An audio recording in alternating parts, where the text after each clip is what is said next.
अस्सलाम वालेकुम, आप देख रहे हैं न्यूज़ व्यूज़। मैं हूं अली सरवर। जिस तरह इंतखाबात करीब आ रहे हैं, एक दूसरे के खिलाफ सियासी जमातें बसरे पिकार नज़र आती हैं, बयानबाजी का सिलसिला जारी है। अब ये सिर्फ सियासत तक महदूद है, ये सिर्फ इंतखाबी अमल का नतीजा है कि ये एक दूसरे के खिलाफ बयानबाजियाँ कर रहे हैं, तनकीद कर रहे हैं, या वाकई इसमें हकीकत भी है। क्योंकि साबिक सदर आसिफ अली जरदारी ने गुज़श्ता रोज़ ये कहा कि शहबाज शरीफ को मैंने वज़ीर आज़म बनवाया, लेकिन उन्होंने काम नहीं किया।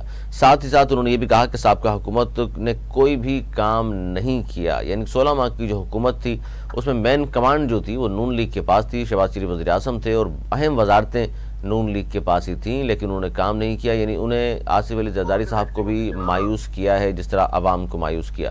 जबकि नून लीग 16 माह की हुकूमत का क्रेडिट लेती है, वो कहते हैं जी हमने तो बेमिसाल काम किए हैं। अब जो बड़ी दो जमातें पाकिस्तान की, पाकिस्तान पीपल्स पार्टी और नून लीग, ये मुसलसल एक दूसरे पर तनकीद कर रहे हैं। ख़ास तौर पर पाकिस्तान पीपल्स पार्टी, जिनका कहना है कि मियाँ साहब को तो लाडला बना दिया गया है और एक शख्स की वजह से ये सारा प्रोसेस हो रहा है। इंतखाबात भी में जो देर हुई है वो भी मियाँ साहब की वजह से हुई है कि वो देर से वतन वापस आए, और वतन वापसी का तकाजा भी गो के आसिफ अली जरदारी साहब ने ही किया था। इसी पर हम बात करेंगे। हमारे साथ मौजूद हैं नून लीग के सीनियर रहनुमा आसिफ बाजवा साहब। बहुत शुक्रिया बाजवा साहब। क्या कहेंगे कि जनाब 28 बाजवा साहब, आप खास तौर पर हम बात करें कि इलेक्शन कमीशन ने तो कहा था कि आखिरी हफ्ते में, जनवरी के आखिरी हफ्ते में इलेक्शन होंगे, और एक तारीख भी सामने आई ज़राए के मुताबिक 28 जनवरी वो तारीख है जब इलेक्शन होंगे, यानी कि 28 जनवरी 2024 को। अब ये जो बयानबाजी शुरू हुई है, खास तौर पर आसिफ अली जरदारी साहब ने तो साफ कह दिया है कि जी शहबाज शरीफ साहब को मैंने बनाया था वज़ीर आज़म, लेकिन उन्होंने काम नहीं किया और साबका हुकूमत ने मायूस किया है, और क्योंकि आवाम के लिए काम नहीं कर सकी। जी बाजवा साहब। बिस्मिल्लाहिर्रहमानिर्रहीम। आपको मेरी आवाज आ रही है जी? जी जी बिल्कुल। बिस्मिल्लाहिर्रहमानिर्रहीम। आपका बहुत शुक्रिया, आपने मुझे वक्त दिया। सर, गुजारिश ये है कि जब पीडीएम की गवर्नमेंट बनी थी और उसमें मियां शहबाज शरीफ साहब को नामजद किया गया था बतौर प्राइम मिनिस्टर ऑफ पाकिस्तान, तो इसमें कोई शक नहीं कि उसमें एक बहुत बड़ी एफर्ट थी जनाब आसिफ अली जरदारी साहब की। दूसरी बात यह है कि चूंकि उस वक्त पाकिस्तान मुस्लिम लीग नून पीटीआई के बाद सबसे बड़ी पार्टी थी, और इस लिहाज से मेरिट के ऊपर यह फैसला किया गया कि मियां शहबाज शरीफ साहब जो है वो आने वाले प्राइम मिनिस्टर होंगे। बात यह है कि आज वो दौर गुजर चुका।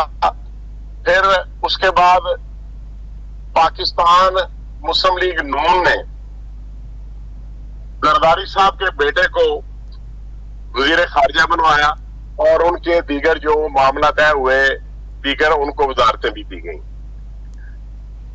इसमें कोई शक नहीं कि पीडीएम की गवर्नमेंट के 16 माह में अवाम को रिलीफ नहीं दिया जा सका।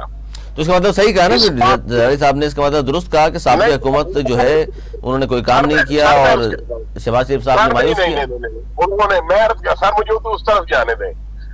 तो उसमें दरअसल हुआ ये कि जब चेयरमैन पीटीआई की गवर्नमेंट जा रही थी, उनके इल्म में ये बात आई कि उनकी गवर्नमेंट जा रही है, वोट फॉर नो कॉन्फ्रेंस कामयाब हो रही जा रही है, तो उन्होंने कहा कि हम इतने बरूदी सुरंगें बना के जाएंगे कि ये गवर्नमेंट नहीं चला सकेंगे। और उन्होंने एडवर्स फैसले किए, जो उन्होंने आईएमएफ के साथ या वर्ल्ड बैंक के साथ एमओयू साइन किए थे। उन्होंने पेट्रोल की कीमत कम करने की बजाय, बढ़ाने की बजाय कम कर दी 10 रुपए लीटर, और इसके अलावा जो डॉलर का उन्होंने डीवैल्यू करना था, पाक करेंसी को उन्होंने उलट किया।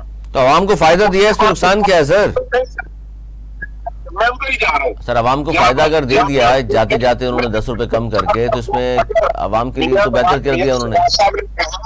मेरी सुनिए, मियां शहबाज शरीफ साहब ने कहा, इस बात को कई दफा रिपीट किया कि हमने सियासत नहीं बचाई, हमने रियासत बचाई है। और आज उन्होंने क्या किया, ऐसे फैसले किए जिनको अवाम में पजीराई नहीं हासिल थी। सर रियासत कैसे बचा लिया आपने सर? गवर्नमेंट उस गवर्नमेंट नहीं, बाजवा साहब, बहुत बड़ा बाजवा साहब ये इस जुमले की वजाहत तो कीजिए। ये शहबाज शरीफ साहब भी हर प्रोग्राम में कहते हैं जी सियासत नहीं रियासत बचा ली, दूसरे आपके लोग भी ये कहते हैं सियासत नहीं रियासत बचा ली। रियासत को क्या होने जा रहा था खुदा न खास्ता ऐसा सर? बिल्कुल, बहुत अच्छी बात आपने की, बहुत अच्छी बात आपने की।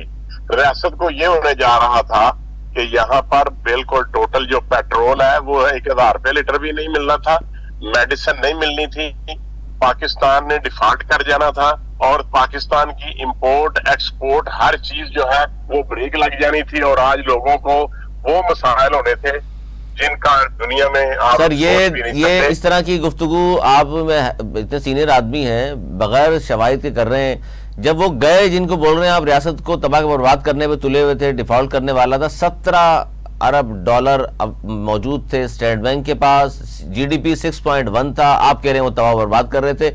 आप आए तो सर पेट्रोल 150 से 300 चला गया, डॉलर 178 से 350 के करीब पहुंच गया। आप कह रहे हैं आपने बचा लिया, ये आपने तबाह किया है या बचा लिया आपने? ये सारी यही, अगर यही बचाना है सर तो फिर तो अवाम ने तो हाथ जोड़े हुए आपके सामने।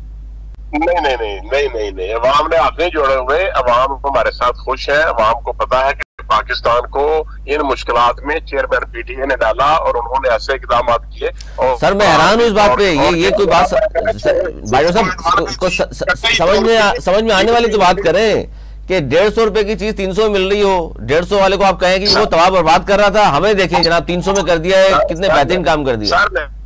सर उसके मैं अर्ज करता हूँ जो उन्होंने, यही तो मैंने इससे पहले बात दर्ज की कि पेट्रोल की कीमत IMF के साथ उन्होंने कहा था कि हम इसको बढ़ाएंगे, लेकिन उन्होंने उसको कम किया और जो ट्रस्ट था, जो MOUs थे, वो ट्रस्ट शेक हुआ और IMF पाकिस्तान के साथ, इस गवर्नमेंट के साथ, इस स्टेट के साथ किसी भी किस्म के नए MOU साइन करने को तैयार नहीं थे, जिस वजह से पाकिस्तान की जो इकोनॉमी थी वो बर्बादी की तरफ गई। सर अब सुन लें, इस पे भी सुन लें 3-3 मरतबा हुकूमत करके भी आपने अगर IMF के पास ही जाना है खान साहब की तरह, तो सर ये इस बात पे फख्र महसूस कर रहे हैं आप? आपके पास प्लान भी कोई नहीं था, इसका मतलब है कि खान साहब जहां छोड़ कर गए हैं हमने भी IMF के पास ही जाए घुटने टेकने। सर सजदा वही करना है आपने जाके, प्लान भी होना चाहिए था आपके पास, आप तो सारे तेज बकार लोग थे, आपने 3-3 बारी ली थी सर। ये गवर्नमेंट की मजबूरी थी क्योंकि इतने कर्जे वो ले चुके थे कि उन कर्जों की अदायगी के लिए मजीद नए कर्जे लेना गवर्नमेंट ऑफ पाकिस्तान की मजबूरी थी। इस वजह से कर्जों का हुजम जो है वो बढ़ता गया और पाकिस्तान का जो रुपया था सर अदम एतमाद से पहले, बाजवा साहब अदम एतमाद से पहले अवाम को फिर आगाह कर देते कि जनाब हम भी आएंगे तो काम हमने भी यही करना है। इन्होंने जहां महंगाई छोड़ी 13%, हमने 30% करनी है। डॉलर इन्होंने अगर छोड़ा 178 पे तो हमने 350 करना है, ये बता देते सर आप। मैं सर अर्ज करता हूँ तो हो सकता है अदम एतमाद में जो आपके साथ लोग शरीक थे वो ना होते। सर मैं अर्ज करता हूँ जब मई 98 में गवर्नमेंट ऑफ पाकिस्तान ने और मियां मोहम्मद नवाज शरीफ साहब ने बीइंग प्राइम मिनिस्टर एटमी धमाके किए थे, उस वक्त आपके इल्म में आपको याद होना चाहिए कि पूरी दुनिया ने हमारे खिलाफ पाबंदियां लगाती थी और सेंसस की वजह से पाकिस्तान की इंपोर्ट एक्सपोर्ट हर चीज ब्लॉक हो गई और पाकिस्तान में जो डॉलर की कमी थी वो बेपनाह तरीके से बढ़ गई और उस वजह से पाकिस्तान बड़े मुश्किल हालात में था। लेकिन मियां नवाज शरीफ साहब ने उन हालात में भी पाकिस्तान की इकोनॉमी को सहारा दिया और पाकिस्तान की जो इकोनॉमी थी, जो GDP रेट था वो इंक्रीज हुआ और पाकिस्तान के जो एसेट्स थे वो बढ़ने शुरू हुए। तो मतलब भाईजान साहब के 2024 के इलेक्शन में बयानिया आपका ये होगा कि जी हमने एटमी धमाका किया था, मोटरवे बनाई थी और बस? नहीं, इसमें 16 माह की बात आप नहीं करेंगे? उसमें सर काफी ज्यादा जो है सर ये देखिए, ये इसलिए मैंने कहा बाजवा साहब, इसलिए मैंने गुजारिश की कि 16 माह की हुकूमत में जितनी पार्टियां आपके साथ शरीक थी वो सब कह रहे हैं कि जी 16 माह की हुकूमत नाकाम रही, सिवाय आपके। नहीं, हम ये नहीं कहते कि हम नाकाम नहीं रहे या हम कामयाब रहे। मियां नवाज शरीफ साहब ने भी तारीफ नहीं की, जो जलसा किया मीनार पाकिस्तान पे, उन्होंने 16 माह की हुकूमत को अलग रख के बाकी बातें सब की, उन्होंने अपनी गवर्नमेंट की तारीफ की 2017 तक की। उन्होंने शाहिद खान अब्बासी साहब की 1 साल की गवर्नमेंट की तारीफ भी नहीं की, 16 माह शहबाज शरीफ की तारीफ भी नहीं की। देखिए, तारीफ किसी की नहीं करनी बनती। अगर कोई एक शख्स कहे कि मैं उससे बरीउज़्ज़मा हूं तो वो ऐसा नहीं हो सकता। ये सबको उस PDM की हुकूमत को या जो उसमें कोलिशन गवर्नमेंट थी सबको इसकी ओनरशिप लेना पड़ेगी और कोई अकेला उसमें कोई ऐसा फैसला नहीं था जो प्राइम मिनिस्टर अकेले करते थे। वो तमाम कैबिनेट के जरिए और पार्लियामान के जरिए जो थे फैसले होते थे कोई ऐसा फैसला नहीं है, कोई ऐसा डिसीजन नहीं है जिसमें कोई भी पार्टी जो है वो उसे बैकआउट कर सके या उसको कहे कि ये हमारा दुमा नहीं है। हर शख्स पूरी कैबिनेट की मीटिंग में पास होता था, डिस्कशन होती थी, और उसके बाद कोई भी जो अमल था जो बात दुरुस्त जो भी टेक्निकली भाई साहब, टेक्निकली आप बात दुरुस्त कर रहे हैं। जो गवर्नमेंट में मौजूद होता है उसको जिम्मेदारी लेनी चाहिए। अच्छा, यहाँ पर मसला ये है कि पीपल्स पार्टी हो या एमक्यूएम पाकिस्तान हो, वो कहते हैं जी जितनी वजारतें हमारे पास थी हमें भी उतना हिस्सा, उतना ही बर्डन डाला जाए इसका नाकामी का, क्योंकि सबसे ज्यादा वजारतें भी नून लीग के पास थी, तो और मैन स्टीयरिंग आपके पास था, चलाने वाला यानी प्राइम मिनिस्टर आपका था, तो सबसे ज्यादा जवाबदेह आपको होना पड़ेगा।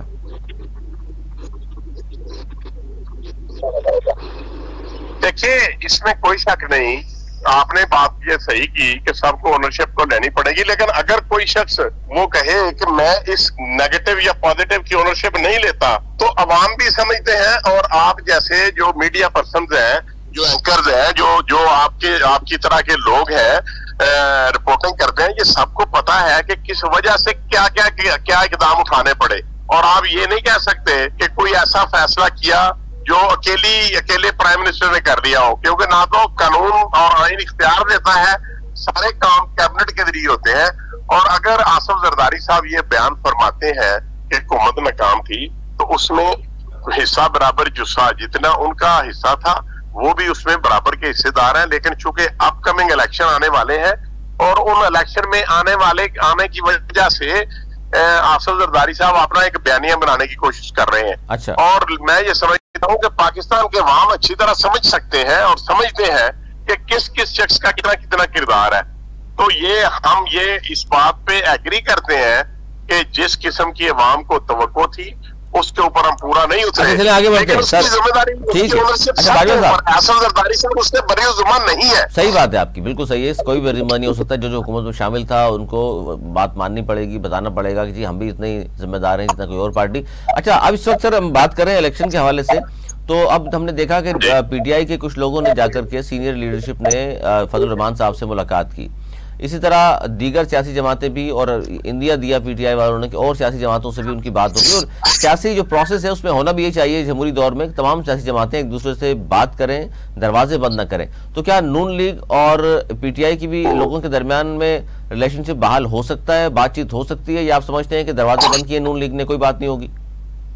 नहीं सर, नहीं। पाकिस्तान मुस्लिम लीग नून ने कभी भी दरवाजे बंद नहीं किए। जब मियां शहबाज शरीफ साहब ने बतौर अपोजिशन लीडर चार्ज लिया तो उन्होंने अपनी पहली स्पीच में ये कहा कि हम मिसाके मईशत करने को तैयार हैं।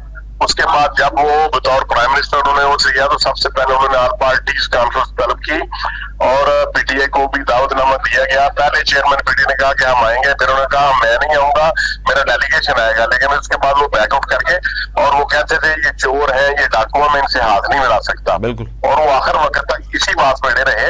लेकिन पाकिस्तान मुस्लिम लीग किसी भी सूरत मुज़ाकरात से कभी भी भागे नहीं, कभी भी पीछे नहीं हटे। और उन्होंने कई दफा ये कहा, और आज भी जब वो 21 अक्टूबर को आए तो उन्होंने कहा कि मेरा जो आने वाला वक्त है वो किसी किस्म का इंतकाम से मेरी नजर नहीं है। मेरी नजर जो है वो पाकिस्तान की मईशत को बेहतर करने पे है और गरीब आवाम को रिलीफ देने पे है। तो मैं ये समझता हूँ कि किसी भी तरीके से पाकिस्तान मुस्लिम लीग सियासी लिहाज से पीटीआई के साथ किसी भी किस्म की बात नहीं करेगी। लेकिन मुल्क की खातर अगर एक ग्रैंड डायलॉग करना पड़ा तो मियां नवाज शरीफ साहब सबसे पहले अपना हाथ आगे बढ़ाएंगे। अच्छा, ठीक है। सियासत के लिए आप कह रहे हैं बात नहीं हो सकती, पाकिस्तान के लिए हो सकती है। अच्छी बात है जी, पाकिस्तान के लिए आप इतना सीरियस हैं, काम करना चाहते हैं। अच्छा सर, एक जाहिर है तमाम बातें हो रही हैं, कुछ लोग हैं जो बड़े करीब है उन लोगों के लिए जहाँ फैसला सादी होती है। खासतौर पर अगर हम बात करें गुलाम गर्दिशों की, तो जो गुलाम गर्दिशों की खबरें लेकर के आते हैं वो ये कह रहे हैं कि जी मियाँ साहब और इस्तेकाम पाकिस्तान पार्टी और परवेज खटक के पीके में पीटीआई पार्लियामेंटेरियन बना चुके हैं, वो साथ होंगे, और कुछ आज़ाद उम्मीदवार ये मिलकर हुकूमत बना रहे हैं, ये बात हो चुकी है। तो वाकई सर ऐसा हो चुका है, फैसले हो चुके हैं? देखिए, नहीं मैं अर्ज करता हूँ। देखिए, ये पहली बात मैं अर्ज करूँ, जो अपकमिंग इलेक्शन है उसमें पाकिस्तान मुस्लिम लीग नून अल्लाह के फजल करम से किसी के साथ किसी भी किस्म का कोई सियासी इत्तेहाद नहीं करने जा रही, ना हमारी ये प्लानिंग में शामिल है। लेकिन सिर्फ एक बात हो सकती है कि कहीं कहीं गिव एंड टेक की बुनियाद पर अगर कोई सीट बाय सीट अगर किसी के साथ, और वो भी पीटीआई के साथ हरगिज़ हम नहीं करने को तैयार किसी भी पीटीआई का नाम नहीं लिया सर, इस्तेहकाम पाकिस्तान पार्टी परवेज खटक साहब जो पीटीआई पार्लियामेंटेरियन बना लिया, वो हम सियासी इत्तेहाद में नहीं जाएंगे। सीट टू सीट हो सकता है, गिव एंड टेक, कहीं इस हल्के में वो अपना उम्मीदवार ना दे और किस हल्के में हम ना दें। सर मैं ये बात कर रहा हूँ कि ये जो मैंने जो बताया आपको कि नून लीग के साथ इस्तेहकाम पाकिस्तान पार्टी, जो वो भी ज़ाहिर ज्यादातर लोग वही हैं जो पीटीआई से निकले, परवेज खटक साहब की पार्टी और आजाद उम्मीदवार। सर सुन ले सवाल, ये चार मिलकर हुकूमत बनाएंगे, नहीं सुने तो सही, ये चार मिलकर हुकूमत बना लेते हैं और आज हम बैठकर इंतखाबात से 3 माह कबल ये बात कर रहे हैं और ऐसा ही अगर हो जाता है तो फिर तो आप मान लेंगे, हमारे इस प्रोग्राम में आज ऑन एयर बताएं कि फिर तो तस्लीम करेंगे वाकई ये पहले प्लानिंग थी और तय हो चुका था, इसलिए जो रिजल्ट 3 महीने पहले हम बता रहे थे वही बाद में हो गया है 28 जनवरी के बाद। कतई तौर पे इस बात का फैसला कोई शख्स, कोई सियासी वर्कर, कोई सियासी लीडर नहीं कर सकता कि आने वाले इलेक्शन के बाद किसकी गवर्नमेंट बनेगी। अब तो आप सिर्फ बात ये कर सकते हैं कि आप इलेक्शन कैसे कंटेस्ट करेंगे, और मैं आपको बिल्कुल मांगे दो यकीन दहानियां मियां साहब को यकीन दहानियां नहीं कराई गई। हम किसी के साथ बात नहीं करेंगे, हम अकेले जो है वो इलेक्शन लड़ेंगे और जब इलेक्शन का रिजल्ट आएगा तो फिर फैसले होंगे कि क्या किसी के साथ इत्तेहाद हो सकता है या नहीं हो सकता। लेकिन इसके बावजूद मैं आपको ये बात अर्ज करता हूँ कि पाकिस्तान मुस्लिम लीग नून किसी भी सियासी जमात के साथ मिलकर इलेक्शन कंटेस्ट नहीं करेगी। हम इंडिपेंडेंटली चारों सूबों में अपना अपना इलेक्शन लड़ेंगे। चले, इसका मतलब मियां साहब की जो वापसी हुई है, 4 हफ्तों के लिए गए थे, 4 साल के बाद वापस आए, तो बहुत सारी यकीन दहानियां तो कराई गई हैं ना, उसके बाद ही तशरीफ लाए हैं वो। देखिए, किसी किस्म की यकीन दहानी नहीं कराई गई, किसी किस्म का कोई हमारा कोई डील नहीं है, कोई डील नहीं है। आपने देख लिया कि अदालतों में जो फैसले हैं वो किस तरीके से हो रहे हैं, और मियां नवाज शरीफ साहब के खिलाफ एक केसेस भी हैं, 1-2 जिनकी कोई कानूनी हैसियत नहीं है, कंट्रोवर्शियल केसेस है, और जिन जज ने उनको सजा दी, उनकी स्टेटमेंट उनकी वीडियो आ चुकी कि मुझसे जबरदस्ती ये फैसले करवाए गए, और उनकी को एक्यूज जो है मरियम नवाज, वो उसी मुकदमे में उनको कट किया जा चुका। और अगर उन बातों को आप सामने रखेंगे, हम सब बातों को जो सुप्रीम कोर्ट के सामने रखेंगे जब हमारी अपीलें सुनी जाएंगी, तो मेरा ख्याल है it is a case of no evidence. मियां नवाज शरीफ साहब के खिलाफ किसी किस्म की कोई एविडेंस नहीं है, क्योंकि पनामा के ऊपर वो तफ्तीश या इन्वेस्टिगेशन शुरू की गई और उसके बाद अकामा की बुनियाद पर उनको पाकिस्तान के इलेक्टेड प्राइम मिनिस्टर को पार्लियामान से निकाल दिया गया। और उसके बाद आपने देखा कि साबिक चीफ जस्टिस साकिब निसार और दीगर जो लोग थे, उन्होंने कैसे कैसे कॉन्स्पिरेसी की और एक इलेक्टेड प्राइम मिनिस्टर को गवर्नमेंट से निकाला, जिसके लिए आज मियां नवाज शरीफ साहब के जो दीवाने थे, परवाने थे, जो वर्कर थे, उन्होंने साबित कर दिया कि अवाम आज भी मियां नवाज शरीफ के साथ है, और मियां नवाज शरीफ ही पाकिस्तान को जो इकॉनमी की सूरत हाल है उससे बचा सकेंगे, और पाकिस्तान के अवाम को और पाकिस्तान की इस कौम को, पाकिस्तान के इन मुस्तकबिल के जो हमारे नौजवान हैं, जो बच्चे हैं, उनको एक बेहतर मैशत देके जानी है। बहुत शुक्रिया आसिफ बाजवा साहब, नून लीग के सीनियर रहनुमा हमारे साथ मौजूद थे। गुफ्तगू आपने सुनी, खासतौर पर इस बयान के बाद जो आसिफ अली जरदारी साहब ने दिया। साबिक सदर आसिफ अली जरदारी साहब ने ये कहा कि शहबाज शरीफ को मैंने वज़ीर-ए-आज़म बनवाया था और साबिक हुकूमत ने कोई काम नहीं किया। इस पर नून लीग का मौक़िफ़ यही है कि जनाब इनको जिम्मेदारी लेनी पड़ेगी, क्योंकि नून लीग वालों ने साफ तौर पर ये कहा है कि गवर्नमेंट सिर्फ हमारी नहीं थी, कोलिशन गवर्नमेंट थी, 13 जमातों की हुकूमत थी, उन सबको अपने अपने मुताबिक हिस्सा भी वसूल करना जिस तरह चाहिए, इस तरह जिम्मेदारी भी लेनी चाहिए कि जनाब वो भी हुकूमत में शामिल थे। अगर नाकाम रहे हैं 16 माह में तो उसकी जिम्मेदारी सब पर आयद होती है। आज तक इतना ही, अगले प्रोग्राम तक के लिए मुझे मेरी टीम को दी इजाज़त, बोलने के बाद।